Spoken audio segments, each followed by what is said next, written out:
Assalamu алейкум, урматтуу бак сүйүүчүлөр. 2024 жыл 16 май.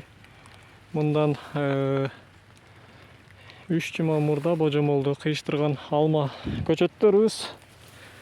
Көктөгөндөрү бакта суу бар экен, ошого басыш кыйын болуп атат.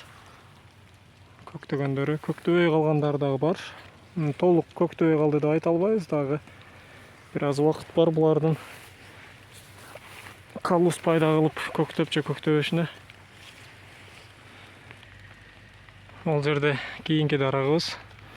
Бул жерде дагы тырнагы менен көрсөтүп аткан жерлерим, көктөп келатат. Мына буюрса жамгыр жаап баштады. Кечкирип атат Бишкекте. Жерде суу. Андан кийинки дарагыбыз, мен пауза кылып жылдырып атам.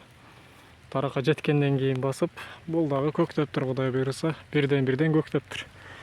Эми бул жактарын кесип алып салып, именно ошо сортторду, каалабызды, голденибизди жана редчив сортубузду алып калсак болот. Калгандарын бул бак алмолчу, бактын ээси сорту алмаштырып бер деп сурангандыгы үчүн жасап бердик колубуздан келишинче.